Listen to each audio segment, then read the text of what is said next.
Hello and welcome to JROCk's Babylon. I am your host, Jason JROCk Houston, and we have two of the members of the band, 10 Ton Mojo. We got guitarist Scott Lano and lead singer Dave Anthony. How are you guys doing today?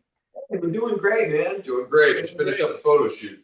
Yeah, so Dave, you were the front man. Are you the guy that writes most of the songs, or does everybody take part in the songwriting?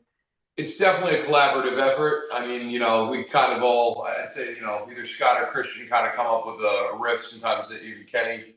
And we kind of start from there, and then I'll layer on some like vocal melodies. Actually, Scott helps with the vocal melodies too a lot, even Paul too.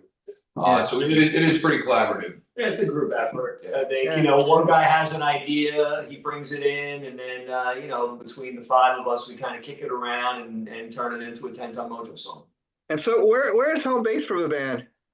The band is centrally located in New York City, pretty much. We all live in and around New York City, but we came up, so to speak, in the clubs and in the recording studios in New York. We all played in different bands for a while, but then we all came together in this band. So everybody's kind of like a New York City club band. Okay. Yeah, I got to ask you guys because I know one of the hardest things to do is come up with a band name. And I got to tell you, in all honesty, I never heard of a band until your publicist reached out to me, Jody. She's given me a lot of great interviews over years. But anyways, before I even went to listen to any music, that's the thing that got me my attention right away is the name of the band, 10 Ton Mojo. Wow, what a cool name. Thanks. Yeah. We're pretty sure it was the name of Moonshine. Yeah, I think someone's grandfather. Yeah, had brewed some moonshine called 10 Ton Mojo. And we were like, yeah, that's our band name right there. Yeah. Yeah. How long did it take you guys to get develop the sound of the band? The reason I ask is I would say best way to describe your sound is kind of a classic rock Aerosmith meets the Black Crowes. That's not bad. I like that. Yeah, because we describe ourselves as the new classic rock because we're so influenced by it. Yeah. Now, the band went through a couple of lineup changes, but where we're at now, we defined our tone with the guys we got now, and it's I hate to use that word organic because it's thrown around so much, but it really is a natural, way of us all enjoying bands like Aerosmith, and sure. Big fans of the Crows, and big fans of Skynyrd and stuff. And so the music, we're all coming from the same love of these bands. So when we create together, all those influences are there, and they just come out. Oh, sure. I mean, by no means do I want anybody listening to this to think I'm saying that these guys think they're the next Aerosmith or whatever. No, I mean, as you're trying to describe, Dave, like we all have our influences that we grew up on, and so I can tell that you guys got a heavy dose of that type of classic rock music. It's what you grew up on, but at the same time, you don't come across as like trying to be a clone of those bands. You don't sound like you got your own unique sound, but yet I can tell it's rooted in the blues. It's rooted in rock. Yeah, totally. And I'm glad that it's got its own sound, Yeah. Definitely just like taking those influences and moving them forward rather than emulating them or copying them. Just taking that stuff and just moving it forward. Yeah. I always like to say we're a little northern blues, little southern rock, kind of like just taking after our predecessors before us. We, the idea, but not the exact sound of any other band. Yeah, because people don't realize that even if you go back, listen to the very beginning of rock music. I mean, go all the way back, like even to the 1950s. Look at stuff like Chuck Berry and Benny King and even Elvis Presley. They all had their influences. Oh, totally. Yeah. There's nothing like the roots, man. You can't deny your roots. Yeah, Johnny B. Good. I mean, you can't do much better than that, right? Yeah. Yeah, totally. Chuck Berry. Oh my God, the first guitar hero. Right. He like practically invented rock and roll. Yeah, there you go. And so everything else that came after that, we got those founding fathers to thank. Now, Dave, you were sharing me, and I agree. Like, where are you guys coming? What a cool background! Those pinball machines. Who's the pinball king?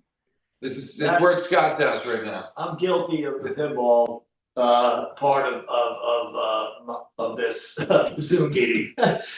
But yeah, I love pinball, and I have since I was a kid, and so yeah, I got some pinball machines.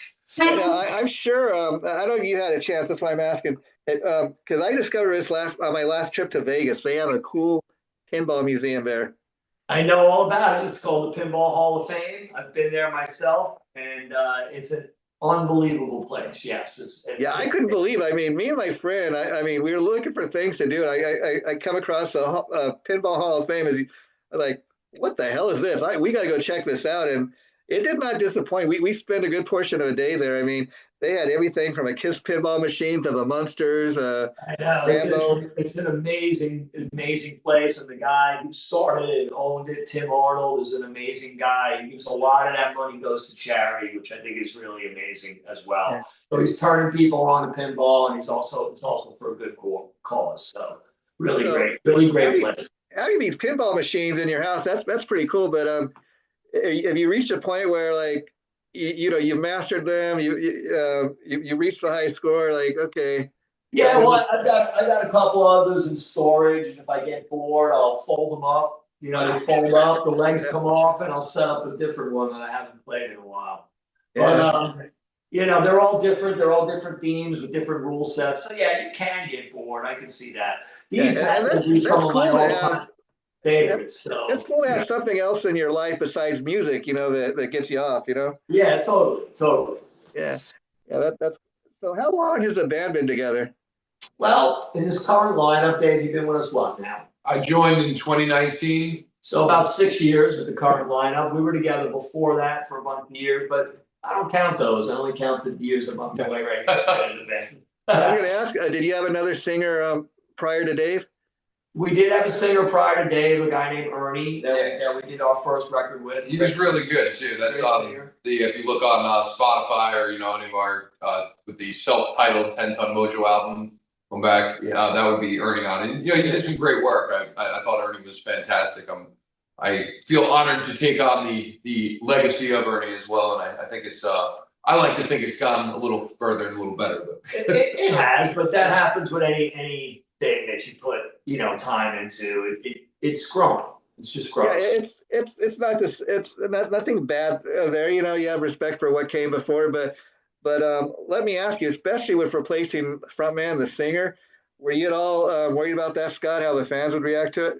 Absolutely, we were worried about it. We weren't sure what was going to happen. We started talking to some other fellow musicians on the scene and started looking around, and we found Dave. But I got to be honest with you, when Dave came in, we were like, we got our guy. It's like, we're good, You have to really audition. I used to be like, okay, that's it. Yeah, it was not so much of an audition, more like, hey, let's play together and let's check it out. It felt natural. Like even when I hopped in there the first, I was definitely nervous. Because I loved the band. I'd known them. It was something that I really wanted to be a part of. But it was easy singing with them. Like right off the bat, I remember I think one of the ones we did was like Carmelita, and it was just like it just fit perfect. Like they were playing that for me. I was like, wow, this song's great. And I just kind of started. They're like, that's the vibe we need. I'm like, oh, so feeling that. So Dave, once you were officially in, were you nervous about the first show, or how did that go down? A little. I tend to really love playing. Like I love just getting out there. The bigger the audience, the better. But I'm going to say there was definitely some nerves. The first time I'm up there with the band, wanted to memorize all the lyrics right and get everything correct. It was a little nerve-wracking, but I'd say, I've never had a scenario in music ever where I've been super nervous to the point where I can't perform. I try to use the nerves and make it part of the art, I guess, part of the stage performance. I guess the next question for you, Dave, would be so once you did the first show and everything, did you feel like you had the freedom to kind of put your own spin on the classic tunes, or did you try to stay as true to the original singer? Oh no, I definitely put my own spin on it without a doubt. With some of the originals, I guess I tried to stay a little, in there because obviously I'm not going to change everything. I'm not going to change.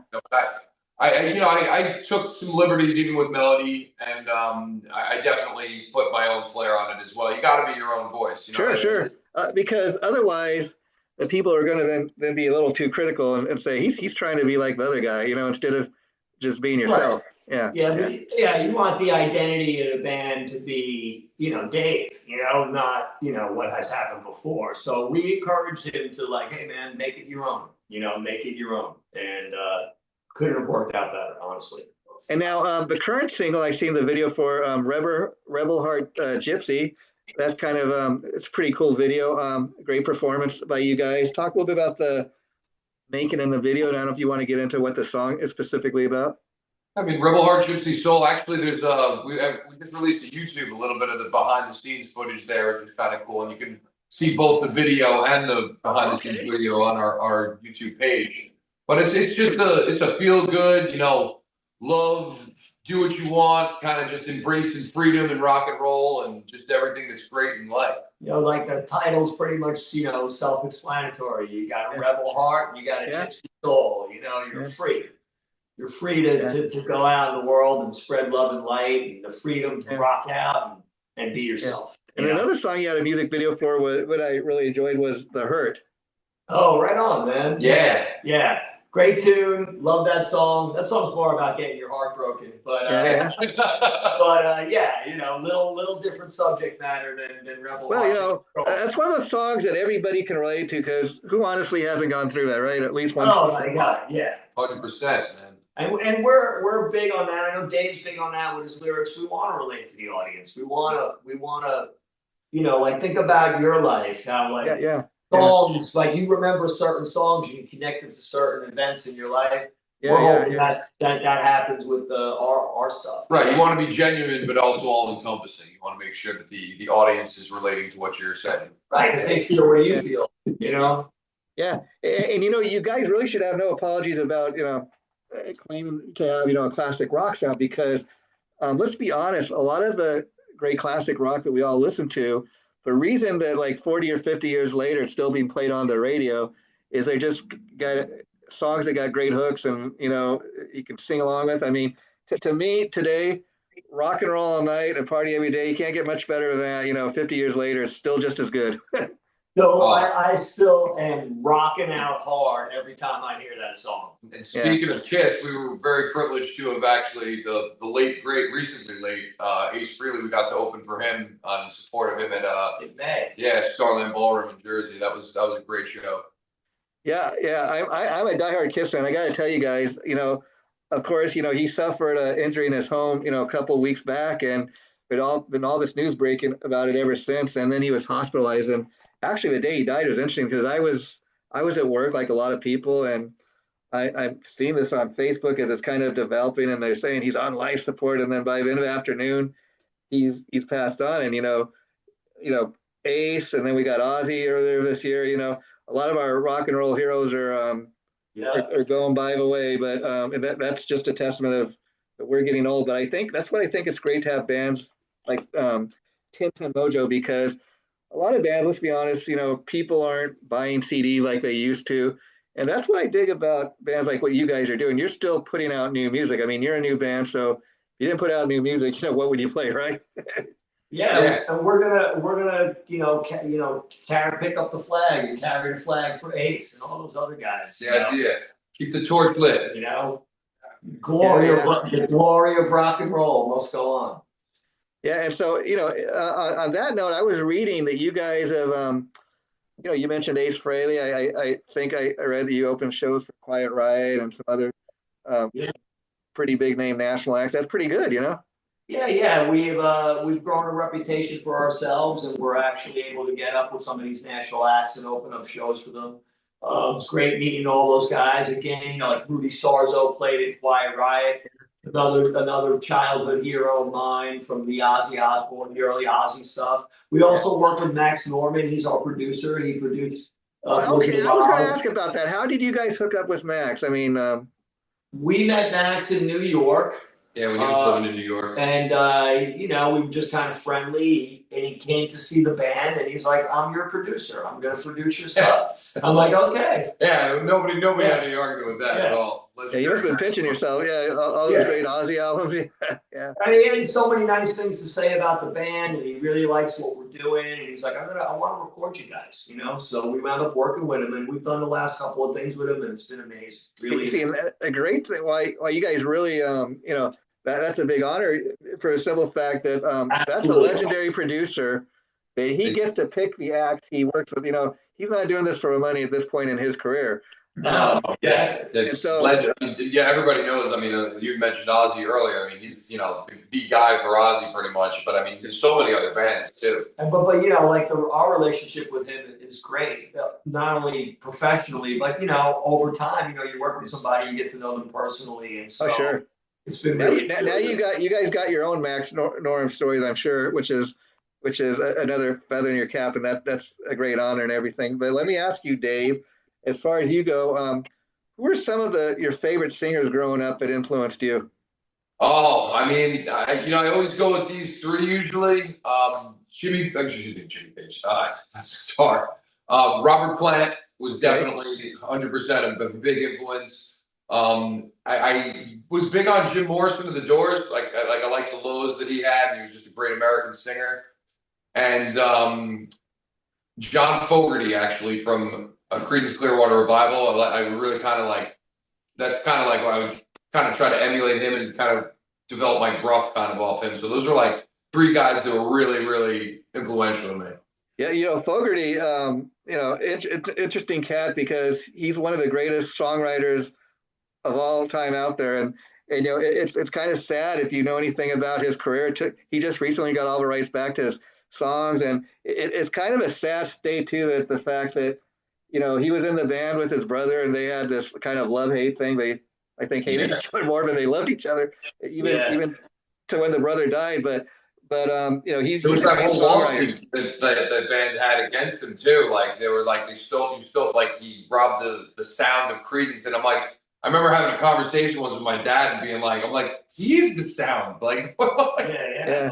And a couple of years ago, it's pretty cool that James Lomenzo, who's the bass player in Megadeth, he was actually playing with in Fogerty's band. Yeah, that's amazing. That is amazing. Yeah. And how about you, Scott? As far as your guitar heroes, who were the cats that influenced you? Well, my number one is Jimmy Page, and then my number two is more like a group of guitar players. I love the guitar work in Skinner. I just absolutely love it. So those are two huge influences on me. Also, I was right at the perfect guitar playing stage of my life for Eddie Van Halen, so I love him. I love Richie Blackmore, and that's a pretty much Blackmore. I always loved Blackmore for his attitude. He had that attitude going for him, and he has some mean riffs, and it's funny because you listen to something like Smoke on the Water, and then you're kind of it's interesting, like what he's doing now with Blackmore's Night. It's much more closer to classical music than or even folk music. I much prefer him when he was rock and roll more. Yeah. A really cool guitar player. If you notice, all those guitar players I named, he's really the only true Fender Strat player. Yeah. And then Van Halen too. You can't go wrong with him as an influence. Guy's amazing, man. Amazing. And when you consider, you know what? We were just talking about Ace. When I was a real little kid, before I even picked up a guitar, but thought I wanted to play guitar, I loved Kiss, of course. And Ace was a really early guitar hero of mine. Probably my first real guitar hero was Ace Frehley. Before I knew who even Jimmy Page was. There you go. Yeah. Now let me ask you: were you at all influenced by Randy Rhoads? The reason I ask is, amazing thing about Randy is, he wasn't quite right briefly, but people mostly know him for those two Ozzy albums. When you consider he died at the age of 24 with just 2 albums to his name, that's pretty amazing, the legacy he has. Absolutely. Another great guitar player. Love all the guitar work, especially the songs. I thought they had, Crazy Train's a great song. I Don't Know, Mr. Crowley. Yeah, they had some great, that was some of my favorite. So not only was Randy's playing amazing, Like the guitar solo in Crowley is just off the charts. But his songwriting is really great. Yeah. It's riff writing. Yeah. Yeah. Hey, Scott, I don't know if you've ever thought about this being the pinball wizard that you are. A lot of bands, that's another way they make money is having their songs put like in video games or even as even like for, sound effects for like your phone, your ringtones and stuff. Well, it's funny you should say that. On our first record many, many moons ago, we did a song called Pinball Girl, but it was really written for a movie called Pinball Donut Girl that was made in San Francisco with Jane Wielding was in it from the Go-Go's. Wasn't a hit movie, wasn't a great movie, but we did get a song on the soundtrack. And then we also did a piece of our music for an ATV commercial, right, for guys driving ATVs. But I would love to have a video song game, or a pinball machine. Would be amazing. Yeah. So you guys have an album out, right? You want to tell people how they can get a hold of that if they want? Yeah, sure. I mean, we got a 4-song EP that was released fairly recently, and that was actually ironically titled "Rebel Heart Gypsy Soul," which is the single that was released this year. So that includes "Easy Come, Easy Go" as the single, which is another video actually we didn't mention. That one's actually probably does the best for us on YouTube. And then "The Hurt" was the B-side, which you did mention earlier. We also released a full live album out this year called All Access Live. That was our CD release for that album, and that actually just came out this year. It's got a bunch of songs from the album, prior to the album, and then before my time too. So it's got a lot of stuff on there for that one, and it came out really, really well. How cool is that? And you can get it wherever you listen to music or stream music. It's out there. It's easy to find. You can go to www.10tonmojo.com. It's got the links to all the stuff, the merchandise. Yeah, pretty much anywhere besides Pandora, anywhere music is streamed. Okay, let me ask you guys about the live album. That's pretty cool. Now, when you did the CD release party, did you just happen to record it, or did you know ahead of time you were going to use it? We recorded a board recording. We weren't sure if we were going to use it, but we loved the way it came out, and so we decided to put it out. Yeah. And so, it came out just really well. It was a good show. When you guys were doing the show, was the crowd really revved up because they knew that you were recording it, or not really? They just revved up. We were just revved up. Yeah, no, we were psyched for the release, and it was a nice big, bigger size venue in New York City for all of our fans to kind of come down to. So it was nice to we were ready and amped up already. Yeah, and then as far as like live albums, I mean, I'm sure you guys recorded it live, as they say, but like, how cool for those fans who were there that night that, hey, we recorded the show that night. If you were there, you can, you're part of the crowd. Yeah. I think even one of the photos on the CD that we have with it is like just down the railing, and it shows a lot of people lined up on the front railing. So I mean, they got their photo in it too. It was pretty cool. It's cool. Yeah, and even watching some of your guys' videos, like I said, a lot of them are like great performance videos of the band. I mean, and it's just you guys kind of up on stage doing what you do, but it's like, man, if they're that good in a music video, I can only imagine what they're like live. I think that's the thing about doing a great music video is you do it the right way. It serves its purpose. People are going to want to go catch the band live. Oh yeah. Yeah, we pride ourselves on actually sounding a lot the way almost exactly how we do on the album. Minus the little extras. Sometimes we don't have the backup singers. Although for that live CD, we did have our backup singers with us. But we pride ourselves on sounding just like the album. In fact, I remember years ago, speaking of Richie Blackmore, hearing him in an interview telling somebody that, hey, if you want to listen to Deep Purple at home, you can put on the record. But if you want to see us go crazy, come to the show. There you go. Yeah. And we definitely encourage everybody to come down to the show and buy a ton of merch too. Yeah. The live show is always great. Live music, live music. It's just fantastic. Yeah. And so, do you guys get a chance to play much outside of your local area? Oh yeah, we've been to. You're in Houston, right? No, that's my name, but actually I'm in Los Angeles. Yeah. You're in Los Angeles. Yeah, we've been to LA. We played the Viper Room. We've been to Texas. We've been to Michigan, Florida. So we get out and we play. We've been to Maryland. We're right on the verge of becoming a national act. I think hopefully this time next year we'll be on a full-fledged tour somewhere in the States so we can get people to come out. And then, I imagine it's always great to play home, New York area, but do you have a favorite place like outside of New York to play, or you just love it all? Ooh, favorite place. I don't know. Or favorite town, favorite city? That's a tough one. LA's not so bad. Yeah. I like LA. I always like going to that place. It's kind of Western Maryland, Hagerstown, Maryland. This place live at Hub City Vinyl. That's pretty cool. They just built a bigger size. And we do like it down south. Yeah. Florida's been good to us. Yeah, Florida, Virginia, West Virginia. Texas has been good to us. Yeah. Okay. So you guys are still kind of promoting the current album, but are you working on new tunes? Are you thinking towards that next release? We sure are. We've been. It's winter here on the East Coast, so we're gonna hunker down and get into in the studio. And we're writing tunes for our next release. So you guys sometime in the early spring. Yeah. Okay. You guys all live kind of relatively near each other. Is it a major thing for a band to get together?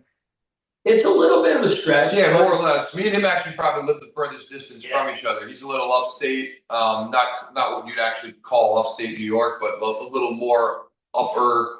As I'm way down, and I'm on Long Island, so I gotta travel a little bit. I'm the only member from. Only one band member actually lives in New York City. Well, technically.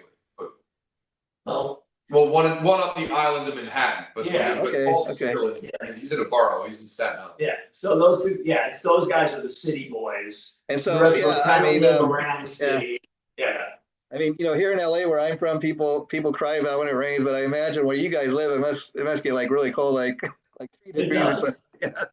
It's starting to get really cold now. Yeah, it's we're having some 30-degree mornings, and then it gets warm during the day. It's fall, it's really pretty here right now. Really beautiful. Oh, wow. Yeah, the foliage is fantastic. But it's about to get into winter again. We're about to get into it. So there's always kind of been a great music scene in New York. Is it still that way?